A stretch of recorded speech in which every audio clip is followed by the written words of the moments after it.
With your extensive experience in tracking advanced persistent threats and the nation-state hacking activity, how effective do you believe the current threat intelligence and digital risk protection tools are in mitigating these sophisticated cyber risks?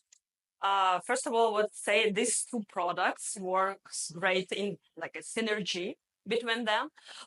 They proactively highlight some basic TTP so techniques, tactics, and procedures which used by the threat actors.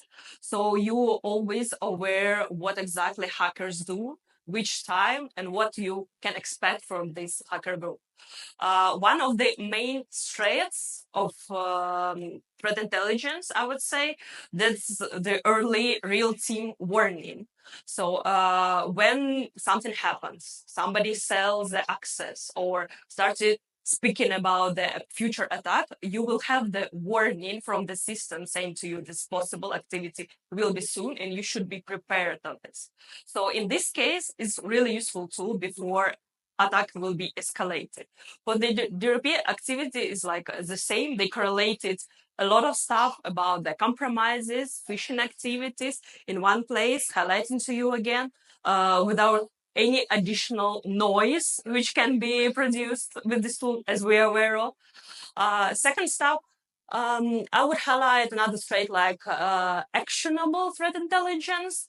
They don't even give you a raw data. They give you context for this data. So we have information about the IP addresses. We have information about hash malwares. We have information how they correlated, etc. So we don't give them only like this is IP.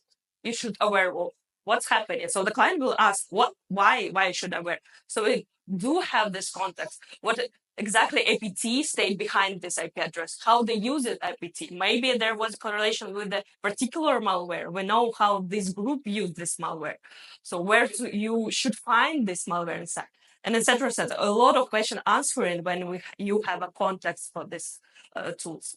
There can be, it's like a pros and cons of these tools, of course, and because of this APT and national hackers, especially, they're a lot of more skillful. They're like, I will name it like original cyber criminals. They know about 0 days. They know about good experience in encryption. They know about some advanced malware, which is nobody produced before. So in this case, it's not only about monitoring activity in dark web and etc. So it's basically need to be additional like threat hunting, making from the client customer side, possible victim side in the future.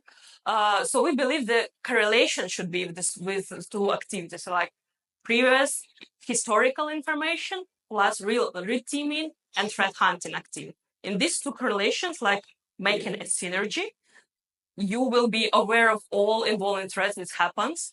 Plus, as I will say, signaturial analysis works well, but behavioral analysis works much better. This should be a two synergy again. Yeah, they should work together. So even in your like basic basements of activity, you see, and you see only some kind of anomaly, you should be aware of something happened in your network and your perimeter. You should be aware of what something is happening.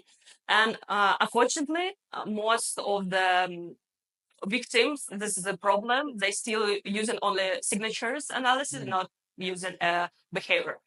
For the future improvements, if I can say what we can suggest in this case, so reteaming threat hunting, additional AI. We speak a lot of AI here. So, and we see a lot of improvement in threat intelligence and DRP products about this. For example, DRP have AI for automatically scanning dark web, deep web, all others webs for the mentioning of the company, for the mentioning of the some violations, some logos, etc. It's done automatically.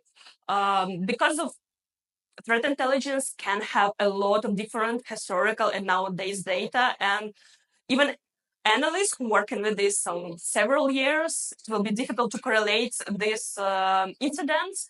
AI helps to make it sums up like only necessary information that you should be focused on of the like last CVEs that was used or last TTPs was used by the attacker. So you'll be focused on what's really necessary right now, like not spreading in all activities below.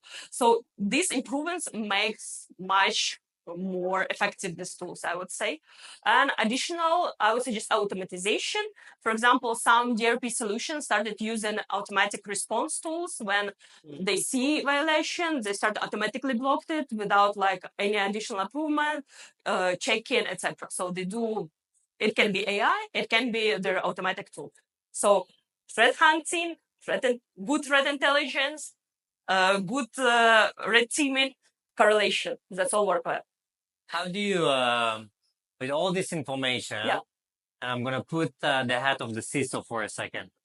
Okay. How do you think the CISO should treat a threat intelligence based on his strategy? It's going to be something major for him. How should he consume it? I would say it should be like more correlated on the threats, which particularly necessary for this CISO threat landscape. So we do these metrics for who is attacking industry, who is attacking previously the companies like yours. So you should be more focused on this one. Even if we're speaking about some 0 days, a lot of companies started to focus on 0 days particularly, but not close the previous all alone presentance vulnerabilities, and still like they're working much better than 0 days. So 0 day, it will be one chance, and 10 other chances will be the less previous vulnerabilities, for example. I love this point because one of the things that we don't think about as I think CISOs is that what can harm our business and where we should need to focus based on the threat intel that we have. So yeah, thank you for that. Anything else, Michael? No, it's good. Okay. Good. Thank you very much. Thank you so much for coming. It was lovely. Yeah, Thank thanks you. for coming. Thank you. Thank Have you. fun going back to Thailand. Thank you. And